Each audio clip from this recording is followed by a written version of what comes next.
Bismillahirrahmanirrahim. Alhamdulillahi Rabbil Alamin. Nahmaduhu ta'ala wa nasta'inuhu wa nastahdihi wa nastaghfiruh wa na'udzu billahi min shururi anfusina wa min sayyiati a'malina. May yahdihillahu fala mudilla lahu wa may yudlil fala hadiya lahu. Asyhadu an la ilaha illallah wahdahu la syarika lahu wa asyhadu anna Muhammadan 'abduhu wa rasuluh. Allahumma salli wa sallim ala nabiyyina Muhammad wa ala alihi wa ashabihi wa man sara ala nahjihi ila yaumiddin. Rabbi shrah li sadri wa yassir li amri wahlul 'uqdatam min lisani yafqahu qawli. Allahumma anfa'na bima 'allamtana wa 'allimna ma yanfa'una wa zidna 'ilma. Amma ba'd. A'udzu billahi minasy syaithanir rajim. Bismillahirrahmanirrahim. Wa udkhilal ladzina amanu wa 'amilus solihati jannatin tajri min tahtiha al-anharu khalidina fiha bi'izni rabbihim tahiyyatuhum fiha salam. Dan dimasukkan orang-orang yang beriman dan beramal soleh ke dalam syurga yang mengalir di bawahnya sungai-sungai. Mereka kekal di dalamnya dengan izin Tuhan mereka.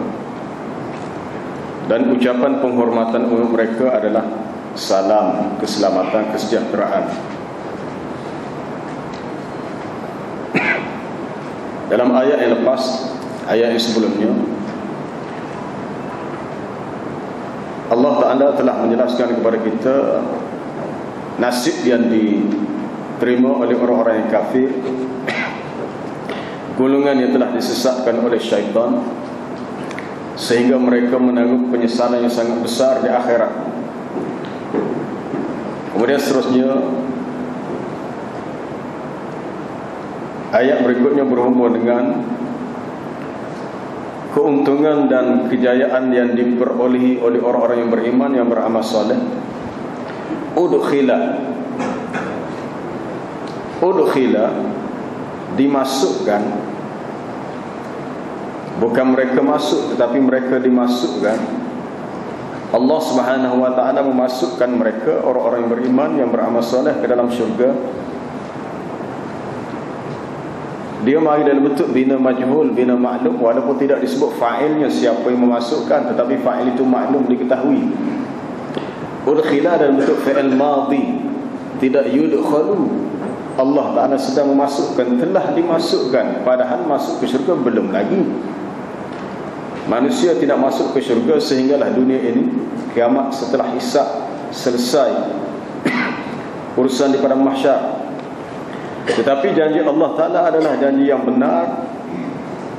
Didatangkan fi'il madhi, telah dimasukkan, seolah-olah sudah diberi jaminan oleh Allah Ta'ala bahawa orang beriman yang beramal soleh pastilah mereka akan dimasukkan ke dalam syurga yang mengalir di bawahnya sungai. Mereka kekal di dalamnya. Dan ayat-ayat seperti ini cukup banyak dalam Quran. Cuma kebanyakan ayat lain dia mari dalam bentuk takkid. Innal ladzina amanu wa 'amilus solihati lahum jannatun na'im. Sesungguhnya orang yang beriman beramal soleh, bagi mereka syurga yang penuh nikmat. Innal ladzina amanu wa 'amilus solihati kanat lahum jannatul firdausi nuzula.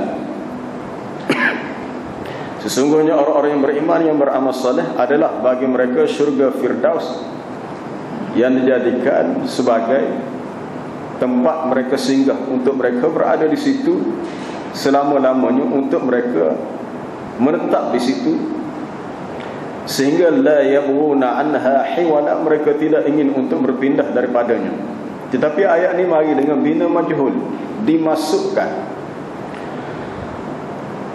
Dalam hadis yang sahih, Nabi sallallahu alaihi wasallam bersabda, "Idza dakhala ahlul jannatul idza dakhala ahlul jannatil jannata fayunadi munadi." Apabila masuknya ahli syurga ke dalam syurga, maka terdapat suatu suara yang menyeru, yang memanggil, mengatakan, innalakum an tahya wa la tamutu abadan. Sesungguhnya untuk kamu peluang hidup selama-lamanya dan kamu tidak akan mati. Wa innalakum an tashibbu wa la tahramu abadan. Kamu akan muda selama-lamanya, kamu tidak akan tua. Wa an tan'amu wa la tab'asu abadan. Kamu akan mendapat nikmat dan tidak pernah akan susah selama-lamanya. Wa an tasihhu wa la tasqamu abadan. Kamu akan sihat dan tidak sakit selama-lamanya. Ahli syurga dimasukkan dalam syurga dengan rahmat Allah. Ini satu perkara yang perlu kita faham. Kita masuk syurga bukan dengan sebab amalan kita. Kalau kita nak bayar syurga dengan amalan kita tak seberapa, maka tidak ada seorang pun yang mungkin layak masuk ke syurga kalau nak diganti dengan amalannya yang tidak seberapa. Sebab nikmat Allah Ta'ala terlalu banyak di dunia ni. Kalau nak ganti nikmat Allah dengan amalan kita buat, tak terganti, tak terbayar. Kita masuk syurga dengan rahmat Allah. Amalan itu hanyalah di antara sebab-sebab yang membolehkan kita mendapat rahmat Allah. Rahmat Allah Ta'ala sangat luas. Seawal diciptakan langit dan bumi dan sekalian makhluk, Allah Ta'ala telah menulis, memerintahkan kalam, menulis di Lauh Mahfuz, inna rahmati sabaqat ghadabi. Sesungguhnya rahmatku luas. Sesungguhnya rahmatku mendahului kemurkaanku. Disebut dalam ayat Quran, wa rahmati wasi'at kulla syai' fasa'aktubuha lilladzina yattaquna wa yu'tuna az-zakata walladzina hum biayatina yu'minun. Dan rahmatku luas, meliputi setiap sesuatu. Akan kutulis rahmat itu pastilah mendapatnya oleh orang-orang yang bertakwa, orang yang menunaikan zakat, dan orang-orang yang beriman dengan ayat-ayat kami. Masuk syurga dengan sebab rahmat Allah. Nabi SAW memberitahu para sahabat juga kepada kita, ketahuilah annahu lan yanjua ahadun minkum bi'amalihi. Sesungguhnya tidaklah seseorang itu terselamat atau berjaya dengan sebab amalannya, dan tidaklah seseorang itu dimasukkan dengan sebab amalannya ke dalam syurga.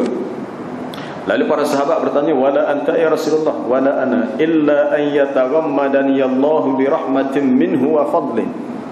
Malaikat Allah Ta'ala telah menaungiku dengan rahmat dan kurniaannya. Sebenarnya kita tak sedar, kita boleh mai masjid, kita dapat salat, ini rahmat Allah. Apabila kita dapat melaksanakan perintah Allah, kita sudah berada di kalangan hamba-hamba yang soleh. Walaupun mungkin tahap kesalehan kita tidak seberapa berbanding dengan orang lain yang lebih tinggi tahap soleh, tetapi dalam doa kita, dalam harapan kita, wa adkhilna, masukkanlah kami ya Allah, bi rahmatika, dengan sebab rahmatmu, fi ibadika salihin, di kalangan hamba-Mu yang soleh. Rahmat juga. Sebenarnya hidup kita ni, kita celak mata pagi, kita hendaklah merasai kasih sayang Allah, rahmat Allah tidak pernah putus. Berapa banyak kita lara, berapa banyak kita leka, berapa banyak kita buat dosa, tetapi Allah Ta'ala dengan rahmatnya tetap kasih dan sayang kepada kita. Itu rahmat. Dan akhir sekali, di akhirat nanti orang beriman yang beramal soleh dimasukkan ke dalam syurga, walaupun mereka di dunia pernah buat dosa.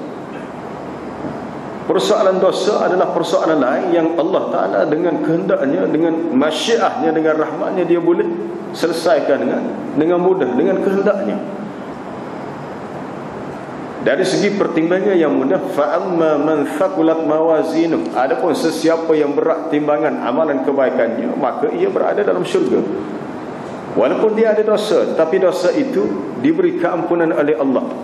Ulaika alladzina nataqabbalu anhum ahsana ma amilu, itulah orang yang kami terima kebaikan yang mereka buat, wa natajawazu an sayyi'atihim fi ashabil jannah wa'da sidqil ladzi kanu yu'adun. Lalu kami lepaskan, tanya wasil pelepah kira hak salah hak ada tu tahu tak tepi, tanya tajawaz. Wa natajawazu an sayyi'atihim, kesalahan mereka kami lepaskan, kami hapuskan, untuk kami masukkan mereka dalam kalangan ahli syurga. Itulah janji yang Allah Ta'ala janjikan kepada mereka. Dalam hadis riwayat Imam Ahmad, cuma sanad itu dikemukakan oleh Imam Al-Qurtubi dalam At-Tadhkirah fi Ahwalil Mauta wa Umuril Akhirah, katanya dhaiful isnad, sanadnya tidak kuat. Daripada Muaz bin Jabal radhiyallahu anhu, Nabi sallallahu alaihi wasallam bersabda, "In syi'tum amba'tukum bi awwali ma yaqulu Allah azza wa jalla lil mu'minin yaumal qiyamah." Sekiranya kamu kehendaki, aku boleh beritahu kamu apakah perkara pertama yang Allah Ta'ala beritahu hamba-Nya di hari kiamat, yang hamba yang beriman. Sekiranya kamu kehendaki, amba'tukum bi awwali ma yaqulu Allah azza wa jalla lil mu'minin yaumal qiyamah. Kalau kamu kehendaki, aku akan beritahu kamu perkara yang pertama Allah Ta'ala katakan kepada orang-orang beriman di hari kiamat. Lalu para sahabat bertanya, apakah perkara pertama yang Allah Ta'ala beritahu hamba yang beriman? Itu Allah Ta'ala bertanya, hal ahbabtum liqa'i, adakah kamu suka bertemu denganku hari ini? Lalu orang-orang beriman menjawab, ya fayaqulun na'am, ya, wahai Tuhan, kami suka untuk bertemu dengan engkau pada hari ini. Kenapa? Lalu orang-orang beriman menjawab, dengan sebab afuka wa maghfiratuka wa ridwanuka, dengan sebab kemaafanmu, keampunanmu, keredaanmu. Tengok, orang yang ada sifat raja, mengharapkan kepada keampunan Allah, mengharapkan kepada kemaafan Allah, mengharapkan kepada keredaan Allah. Seminggu dua lagi kita akan menyambut Ramadan. Bulan Ramadan khususnya bulan yang disebut, walaupun hadisnya hadis yang tidak kuat, ada setengah mengatakan tidak sahih, Ramadan awaluhu rahmah wa awsatuhu maghfirah wa akhiruhu aitkum minan nar. Ada mengatakan hadis itu tidak sahih dan sebagainya, tapi secara keseluruhannya dari segi mafhumnya munasabah, cuma dari segi matanya ulama hadis mengatakan tidak sah. Ramadan awalnya rahmat, pertengahannya adalah keampunan, akhirnya ada pembebasan daripada api neraka. Tetapi apabila Aisyah radhiyallahu anha bertanya kepada Nabi sallallahu alaihi wasallam, apakah doa yang perlu aku baca seandainya aku bertemu dengan Lailatul Qadar? Lalu Nabi kata, bacalah, Allahumma innaka afuwun karimun tuhibbul afwa fa'fu anni. Allahumma innaka afuun, ya Allah, sesungguhnya engkau bersifat pemaaf, sukakan kepada kemaafan, suka memberi kemaafan, maka maafkanlah aku. Dalam salat kita baca Rabbighfirli warhamni, kita minta keampunan, kita minta rahmat, kita minta kemaafan di sisi Allah.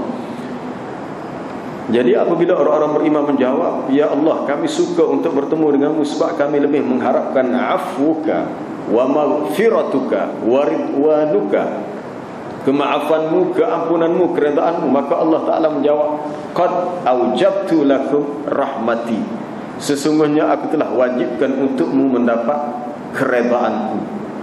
Maksud reda, kamu jadi ahli syurga. Hadis itu diriwayatkan oleh Imam Abu Daud At-Tayalisi, Imam Ahmad dalam musnadnya, cuma dhaiful isnad. Dalam bab yang disebut ada Al-Imam Qurtubi, ma yurja min afwillah wa rahmatihi wa maghfiratihi.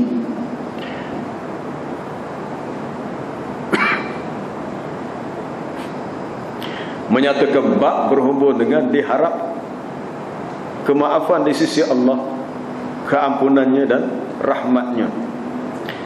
Kita pernah melihat dan membaca adalah hadis himpunan hadis 40 Imam Nawawi, hadis yang terakhir, hadis ke-42, hadis yang diriwayatkan oleh Imam Tirmizi daripada Anas bin Malik radhiyallahu anhu. Hadis itu sengaja Imam Nawawi tak di akhir sekali, sebab hadis itu diberi tajuk si'atu afillah, apa dia, wa rahmatihi wa maghfirati, luasnya kemaafan Allah, luasnya rahmat Allah dan keampunannya.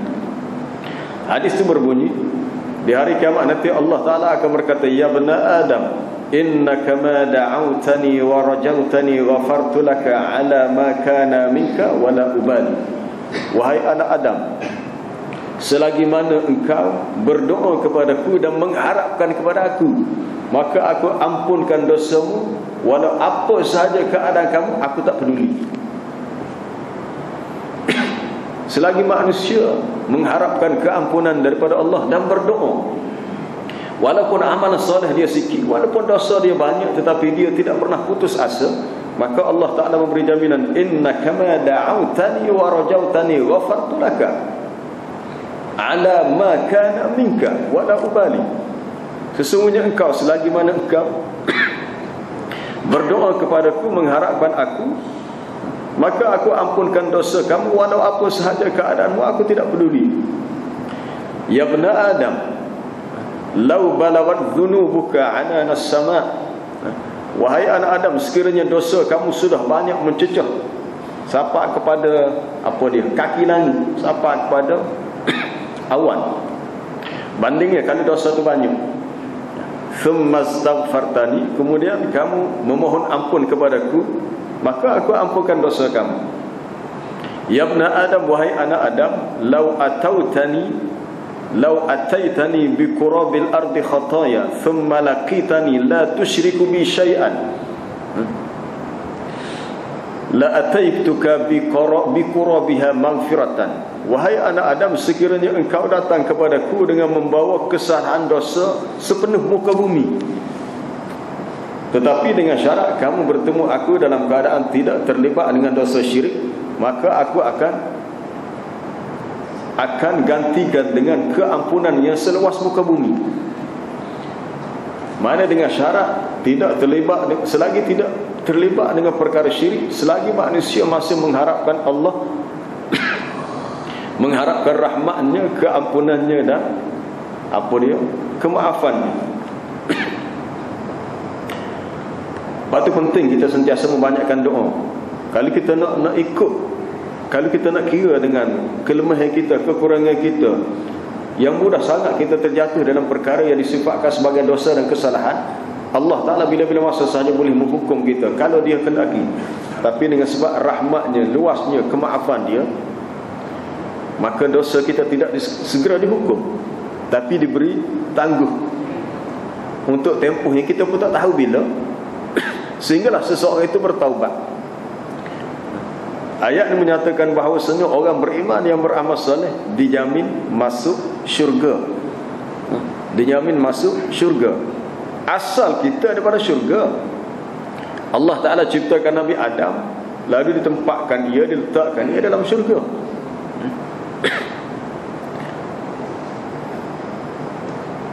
Dan syurga itu sendiri adalah makhluk yang Allah Ta'ala ciptakan, dia sudah wujud.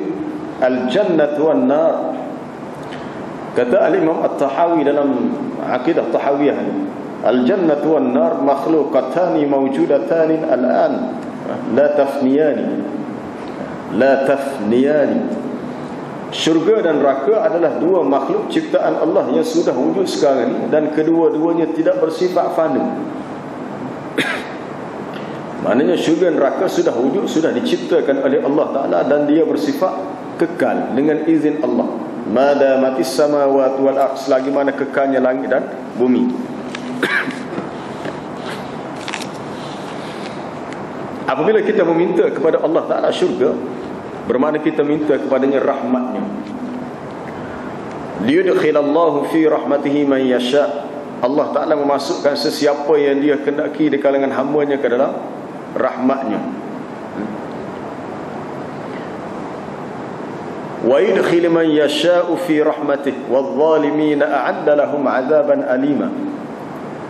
Dan dia memasukkan sesiapa yang dia kehendaki dalam rahmatnya, dan orang yang zalim itu bagi mereka azab yang pedih. Kita tidak tahu siapakah yang Allah Ta'ala pilih untuk dimasukkan dalam rahmatnya.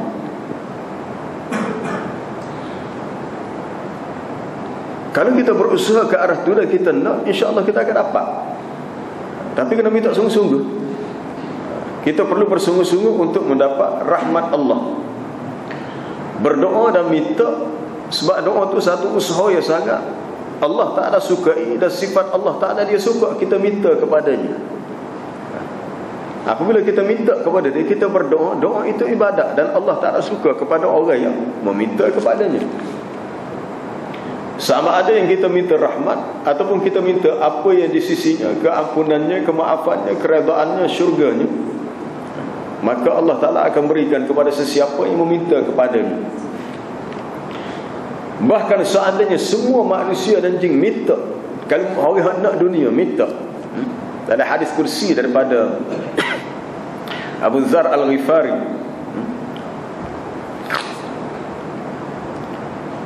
wahai anak Adam, lau anna awwalakum wa akhirakum wa jinnakum wa insakum, wahai anak Adam, sekiranya manusia yang pertama, yang terakhir, jinkah manusiakah, mereka itu qamu fi sa'idan wahid, semuanya berdiri berada pada satu tempat yang tinggi, fasa'aluni, semuanya minta kepada aku, nak tu nak gani minta, maka kata Allah Ta'ala, aku akan berikan kepada mereka apa yang mereka minta, dan apa yang mereka itu manaqasa dzalika min mulki syai'an, tidak mengurangkan sedikit pun apa yang ada dalam kerajaanku.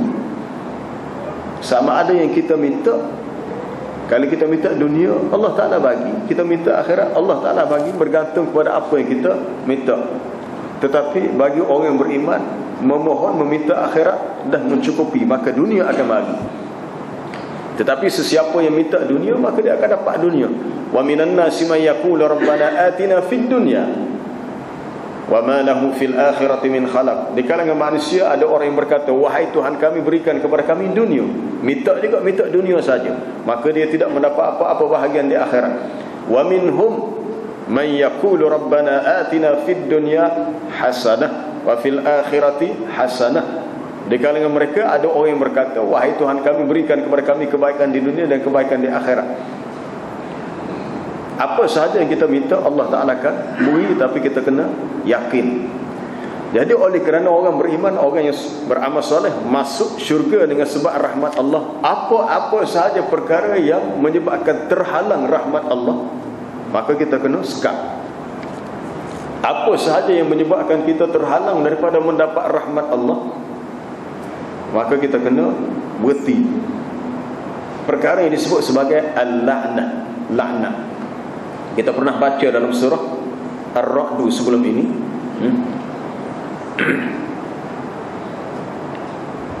Walladzina yanquduna 'ahdallahi min ba'di mitsaqih. Orang-orang yang telah melanggar perjanjian yang mereka berjanji dengan Allah. Wa yaqta'una ma amara Allah bihi an yusal. Dan mereka memutuskan silaturrahim yang Allah Ta'ala wajibkan mereka sambung hubungan silaturrahim. Wa yufsiduna fil ard, dan mereka melakukan kerosakan di atas muka bumi. Ulaika lahumul la'natu wa lahum su'ud dar. Itulah orang yang mendapat laknat dan mereka mendapat tempat kediaman yang buruk di akhirat. Kita akan jumpa banyak hadis-hadis Nabi yang menyatakan amalan-amalan yang menyebabkan orang itu mendapat laknat, bukannya rahmat. La'anallahu man la'ana walidayhi. Allah Ta'ala melaknat sesiapa yang melaknat ibu bapanya. Melaknat maknanya mengutuk, mencaci, memaki.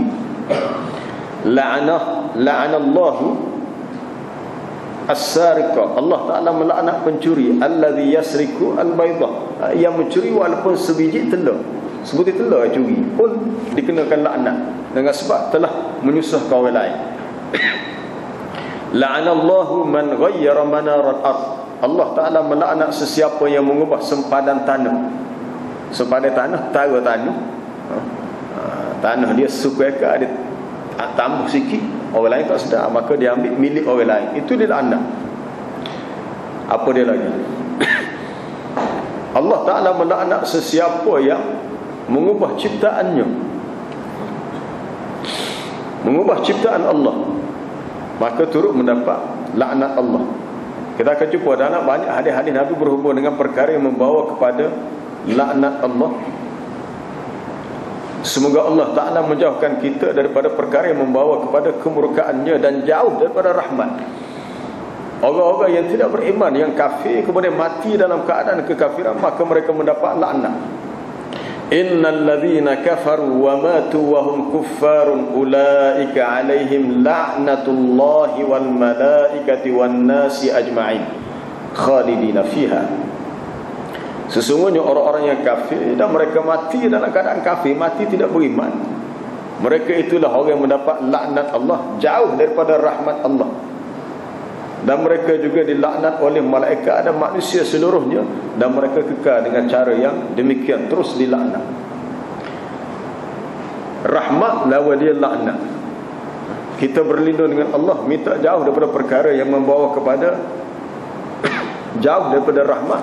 Sebaliknya kita minta apa sahaja yang mendekatkan kita kepada rahmatnya. Orang yang buat salah, adakah selama-lamanya dia akan dihukum dalam keadaan jauh daripada rahmat? Tidak semestinya. Illa an yatuba, kecuali kalau dia bertaubat. Dan peluang untuk bertaubat, kembali kepada jalan Allah, masih terbuka selagi malam yugharghir, selagi nyawa belum sampai ke halqum. Allah Ta'ala menerima taubat hambanya. Allah Ta'ala menerima apa dia? Permohonan taubat daripada seseorang hamba selagi ia belum mati. Tetapi jika Allah Ta'ala kehendaki untuk dihukum orang tadi, maka dia boleh hukum. Tapi hukuman itu bukan bermakna dia dilaknat, tetapi dia diberi uqubah, denda di atas kesalahan dia, tetapi dia tetap mendapat rahmat. Nabi Adam AS melakukan kesalahan, makan buah larangan dalam syurga. Allah Ta'ala menerima taubatnya, tetapi penerimaan taubat itu bukan bermakna Adam terus kekal di syurga. Dia kena keluar daripada syurga. Dan akhirnya kehidupan manusia berkembang di atas muka bumi. Memang Allah Ta'ala terima taubatnya, tapi hukuman tetap dijalankan. Kemaafan diterima, tapi hukuman tetap berjalan. Sebab itu kesalahan itu melibatkan kesalahan yang berlaku kepada Adam secara khusus.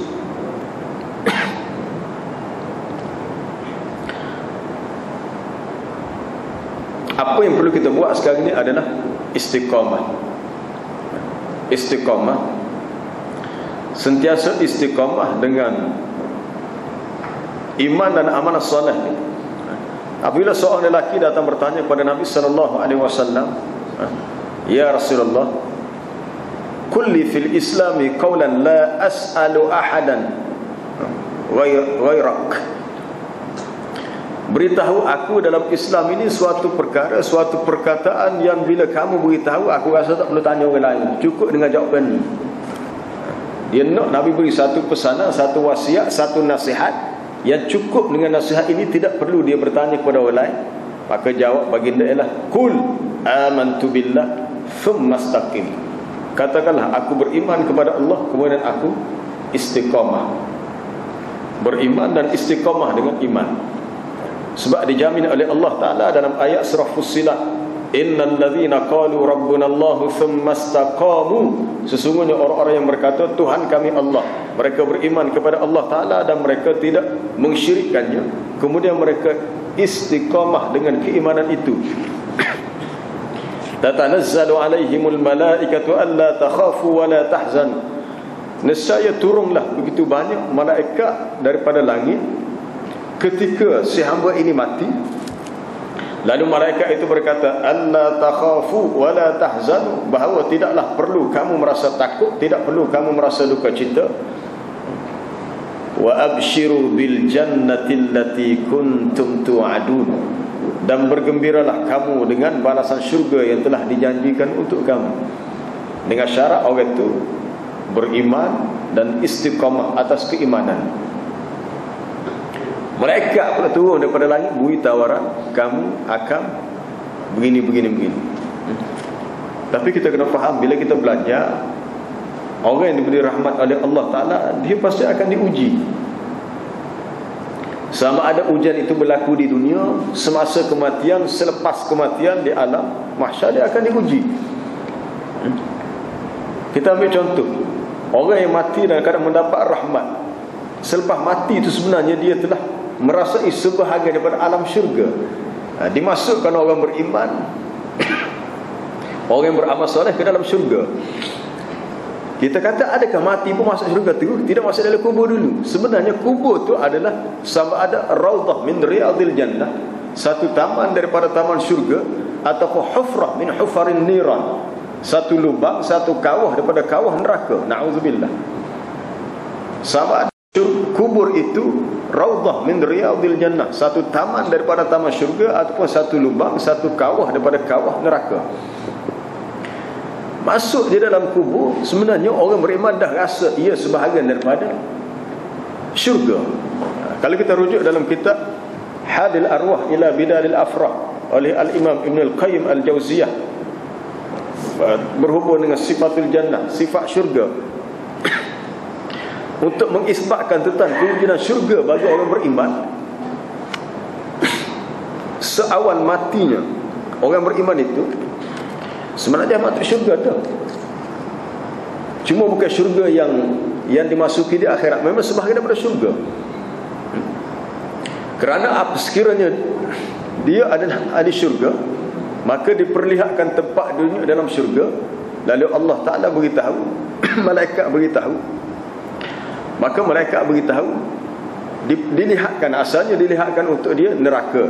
Dia katakan, inilah tempat duduk kamu, wa qad abdalakallahu laka. Allah Ta'ala telah tukar daripada neraka ni kamu jadi ahli syurga, dan inilah tempat yang kamu akan masuki nanti. Kita melihat contoh dalam surah Yasin, kisah Habibun Najjar. Waja'a min aqsal madinati rajulun yas'a qala ya qaumi ittabi'ul mursalin. Dan datanglah daripada hujung kampung itu seorang lelaki, datang dengan yas'a, tergesa-gesa.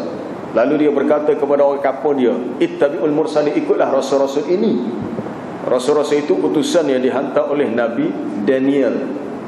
Dalam surah Yasin dihantar 3 orang, asalnya hantar 2. Idh arsalna ilaihim itsnain, tapi hantar 2, fakadzabuhuma, mereka mendustakan kedua-dua rasul itu, utusan yang dihantar itu. Fa'azzazna bithalis, kami perkuatkan lagi dakwah itu dengan orang yang ketiga. Tapi tak terima juga. Ulama tafsir menyebut kisah ini berlaku di Antakiyah, sebuah perkampungan, wallahu alam. Ada mengatakan di Turki, betul atau tidak, wallahu alam. Lalu Habibun Najjar berkata, ini bukan nama dia, gelar dia.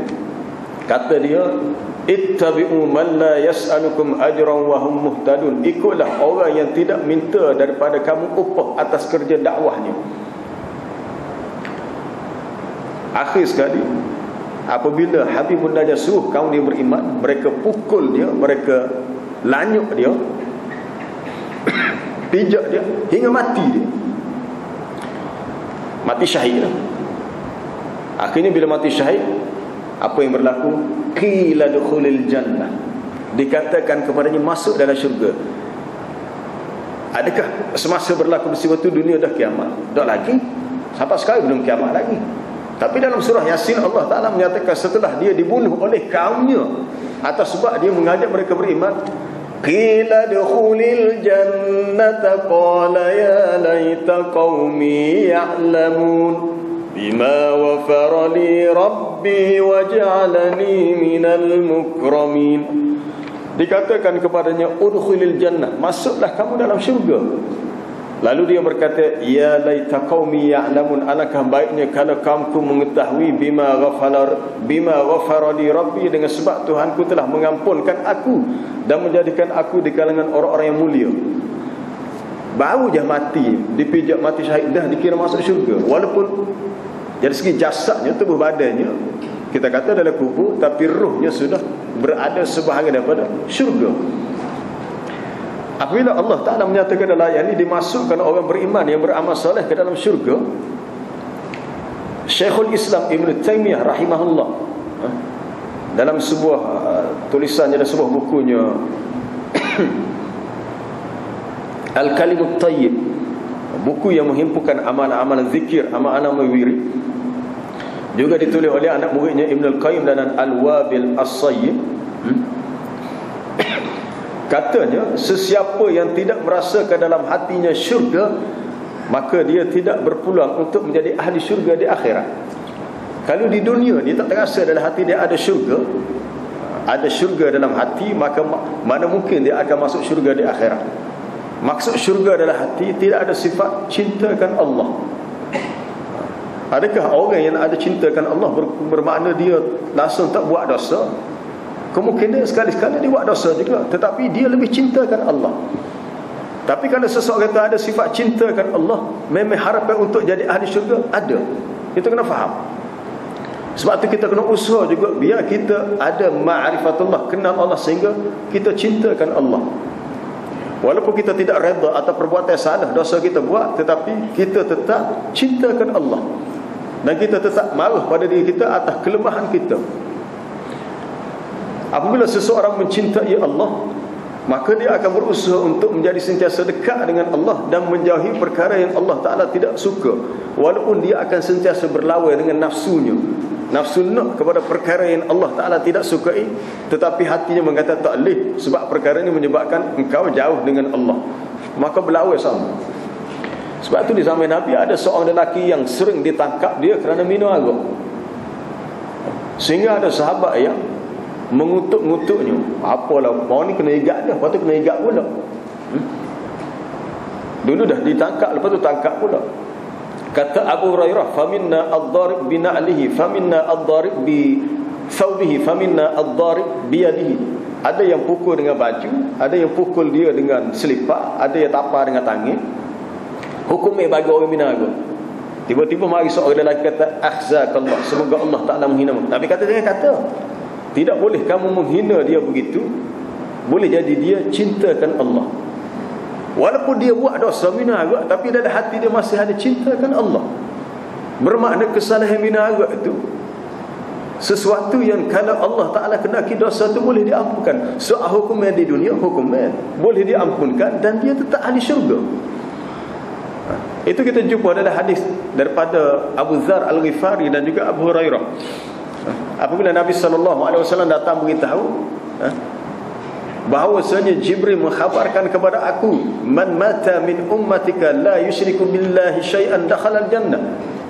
Ya Muhammad, beritahu umatmu bahawa sesiapa yang mati di kalangan umatmu dalam keadaan tidak mensyirikkan Allah dengan sesuatu, dia akan masuk syurga. Itu perkhabaran daripada Jibril kepada Nabi. Bila Nabi beritahu sahabat, Abu Dzar, Abu Hurairah bertanya, ya Rasulullah, wa in zana wa in sarika, sekalipun orang ni pernah buat dosa zina, pernah mencuri, Nabi kata ya. Walaupun dia pernah berzina, pernah mencuri, dosa itu sebenarnya di sisi Allah Ta'ala hanyalah sangat mudah kalau Allah Ta'ala kehendaki untuk diampunkan. Kalau Allah Ta'ala kehendaki untuk diberi keampunan, maka terlepaslah orang itu daripada hukuman dosa itu dengan sebab rahmat Allah, akhirnya masuk syurga. Sebab tu kita kena faham ayat ni secara umum. Kita kena faham orang beriman beramal soleh dijanjikan syurga selagi dia tidak melakukan perkara yang disifatkan kufrun bawah, kufur yang jelas, dalam keadaan dia sedar, dalam keadaan dia tahu, dalam keadaan dia faham, dan dia tidak terlibat dengan perkara syirik padahal dia tahu perkara syirik. Kalau orang itu terlibat dengan syirik dalam keadaan dia tak sedar, masih diberi keampunan. Itu kita kena faham luahnya keampunan Allah. Kalau seseorang itu terlibat dengan syirik, sama ada syirik besar, syirik kecil, dalam keadaan dia tak tahu, kita kata syirik, mungkin syirik kecil, ramai orang tak tahu, terlibat dengan apa dia, menggunakan takal azimah. Boleh jadi amal yang dibuat dengan riak, boleh jadi ada terlibat dengan beberapa perkara, kita kata amalan-amalan yang hampir-hampir sama dengan sihir. Itu dosa-dosa besar yang menghampiri syirik. Kalau seseorang itu terlibat dalam keadaan dia tidak tahu, bagaimana Nabi SAW mengajar kepada kita doa, Allahumma inni a'udzubika an usyrika bika wa astaghfiruka lima lam a'lam.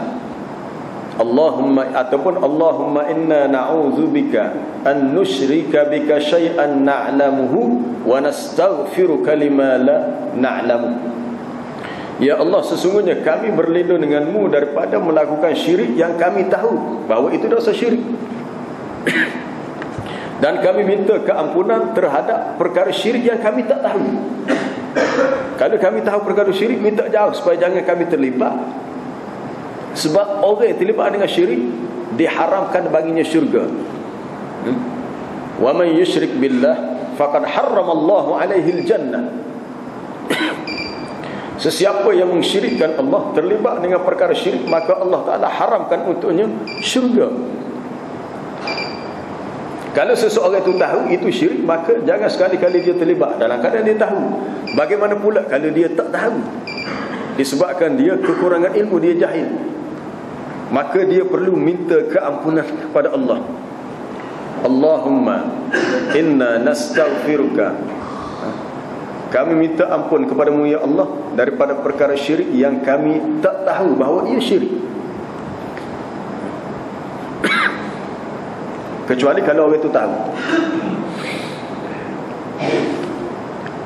Sebab tu apabila kita bersama, kita kena ingat gini, bila kita bersama dalam masjid, sebenarnya kita bersama dalam sebahagian daripada apa dia,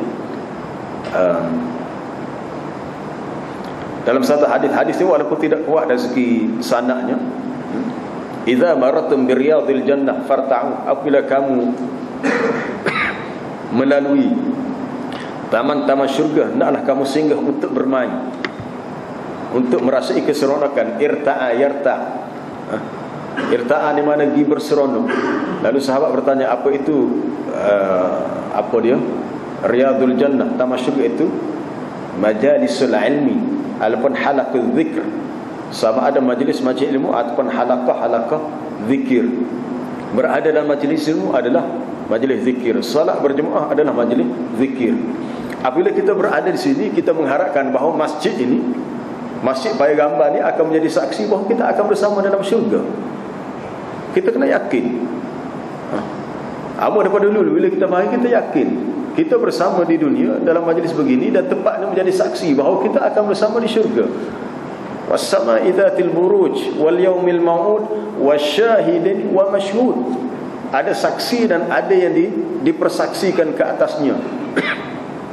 Ulama tafsir sebut syahidin wa mashhud, orang yang azan bila masuk waktu Bilal, untuk Bilal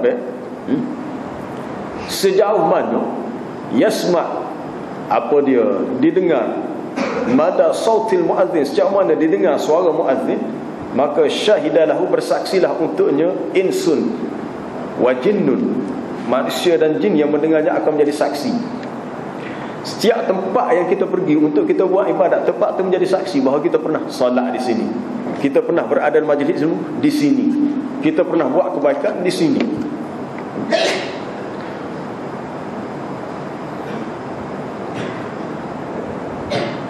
Dalam pentafsiran ayat itu juga ulama tafsir menyebut bahawa setiap hari yang kita lalui akan menjadi saksi untuk kita. Lalu hari itu berkata, wahai Bani Adam, wahai manusia, beramallah pada hari ini dengan amalan yang baik, sebab aku akan menjadi saksi untuk kamu di hari kiamat. Tujuan saksi ini adalah bukti bahawasanya kita ada buat kebaikan, dan kita minta keampunan kepada Allah kalau kita terjatuh dalam perkara yang disifatkan sebagai dosa. Tapi sebagaimana disebut tadi, rahmat Allah Ta'ala sangat luas. Dia ada amalan-amalan lain yang bila kita buat, dosa itu akan gugur. Dosa itu akan gugur. Kita solat setiap hari. Sebab tu kalau orang itu kita kata ada buat dosa, tapi kita mengharapkan walaupun dia buat dosa, tapi kalau dia jaga solat dia, insya-Allah boleh jadi dosa itu akan gugur dengan solatnya.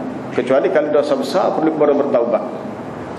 Daripada Jabir bin Abdullah radhiyallahu anhu, ara'aitum law anna nahran bi babi ahadikum yaghtasilu minhu kulla yawmin 5 marratin hal yabqa min daranihi syai'. Apakah pandangan kamu kalaulah seseorang itu mempunyai terdapat sebatang sungai di depan pintu rumah dia. Law anna nahran bi babi ahadikum, ada sungai depan pintu rumah dia, dia mandi daripada sungai itu 5 kali sehari. Adakah masih ada sakit baki kekotoran pada tubuhnya? Maka sahabat kata la yabqa min daranihi syai'un. Tak ada apa satu dah. PhD bila mandi sungai ni kita tu nyelai kat maknanya habis. Satu badan kita dipenuhi air ataupun disentuh oleh air. Maka begitulah mathalus salawatil khams yamhullahu bihinnal khataya. Maka begitulah perumpamaan salat 5 waktu, Allah Ta'ala menghapuskan kesalahan manusia. Ini rahmat. Dengan sebab amal itu, inilah rahmat. Seorang lelaki datang ke masjid, lepas mari dia mengadu, ya Rasulullah, asabtu haddan, aku telah dosa berat ni. Asabtu haddan fa'akimhu alayya, laksanakan hukum itu akan dia. Nabi kata, apa dia? Dia kata, semasa datang ke masjid tadi, semasa dalam perjalanan tadi, aku telah melihat seorang wanita dan aku telah menciumnya. Tak tahulah, mungkin dia geran tengok comel, dia cium. Lepas tu dia rasa menyesal, dia pun datang ke masjid, ambil wuduk dan solat. Lepas tu dia beritahu Nabi bahawa dia telah melakukan satu dosa tadi. Nabi kata, tidakkah tadi kamu menunaikan solat? Ya. Maka itulah kifarat bagi dosa kamu tadi. Maka turunlah ayat, wa aqimis salata tarafayn nahari wa zulafan minal lail innal hasanati yudhhibnas sayyi'at. Dirikanlah salat sama ada pada 2 tarafayn nahar, 2 waktu siang, pagi dan petang, sebahagian daripada malam. Sesungguhnya kebaikan-kebaikan itu melenyapkan kejahatan. Ini rahmat. Inilah cara proses yang Allah Ta'ala lakukan kepada manusia sehingga akhir manusia itu masuk syurga. Maka tidak ada sebab kalau kita faham benda ni kita tidak mencintai Allah. Baiknya Allah Ta'ala dengan kita, luasnya rahmat Allah Ta'ala, dan terlalu banyak nikmat yang Allah Ta'ala beri. Kita puji dia, kita buat dosa, lepas tu kita makan nasi, lepas tu kita puji dia dengan sebab kita memuji Allah di atas nikmat makanan tadi. Dosa kita buat sebelum kita makan tadi, dia ampunkan Allah. Lepas tu kata rahmat. Tidak cukup rahmat syurga di akhirat, di dunia. Boleh jadi sebelum makan tadi kita buat dosa. Cuma lepas makan, alhamdulillahilladzi at'amani hadzal ta'am wa razaqanihi min ghairi haulin minni wala quwwah. Segala puji bagi Allah yang telah memberi makan kepada aku dengan makanan ini dan telah merezekikan aku dengan tidak ada upaya dan kekuatan untukku untuk mendapatkannya, tapi dengan sebab rezeki dapat juga. Kita memuji Allah Ta'ala selepas makan, dosa kita buat sebelum makan tadi out. Luasnya rahmat Allah. Pada saya kita habis lagi tu tahiyatul sihan, subhanakallah bihamdika asyhadu an la ilaha illa anta astaghfiruka wa atubu ilaik. Wal 'asri innal insana lafi khusr illa alladhina amanu wa 'amilus solihati wa tawassaw bil haqqi wa tawassaw